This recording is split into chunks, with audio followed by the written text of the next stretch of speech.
Ukraine के राष्ट्रपति Zelensky, जिनकी तस्वीरें या वीडियो इन दिनों आप खूब देख रहे हैं, लेकिन इसी बीच एक चर्चा ये भी हो रही है कि उन्होंने कैसे अपने एक मोबाइल से रूस पर टैंक मिसाइलों से ज्यादा घातक हमला कर दिया।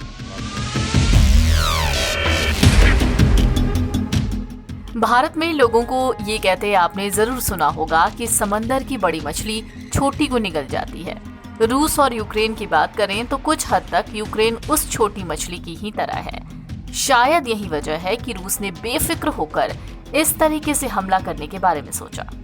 हालांकि यूक्रेन के राष्ट्रपति व्लादिमीर जेलेंस्की ने तमाम विषम परिस्थितियों और बम धमाकों की थर्राहट के बीच अपने आकार को जिस तरीके से बढ़ाया है, उसने रूस को कुछ हद तक तो चुनौती दे ही दी।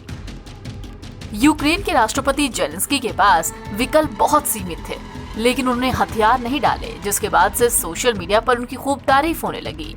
ये तारीफ की किसी भी राष्ट्र का नेता कुछ ऐसा ही होना चाहिए।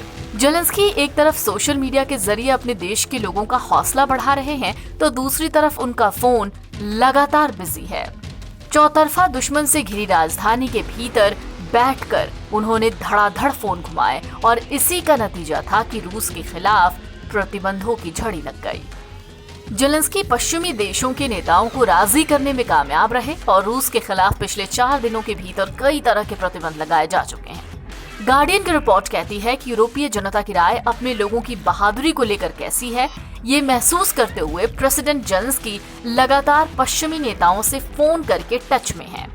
उन्होंने ट्विटर के जरिए अपने लोगों और सहयोगियों का हौसला बढ़ाया, प्रशंसा की, तो दूसरी तरफ रूस को सुनाते भी नजर आए। अधिकारी भी मान रहे हैं कि इस तेजी के चलते फैसले को अमल करने में भीषण दबाव आ गया। कुछ दिनों पहले जेलेंस्की ने कहा कि उन्होंने दिन की शुरुआत फोन कॉल से की। उन्होंने इमैनुअल मैक्रो के बाद यूरोपीय आयोग के अध्यक्ष, इटली के प्रधानमंत्री, स्विट्जरलैंड के राष्ट्रपति के बाद प्रधानमंत्री मोदी को भी फोन घुमाया। इसके बाद भी वो नहीं रुके, उनका फोन लगातार एंगेज था। उन्होंने तुर्की के राष्ट्रपति रीसेप तय्यप एर्दोगन, अजरबैजान के राष्ट्रपति, संयुक्त राष्ट्र महासचिव को फोन किया और उनसे चर्चा की।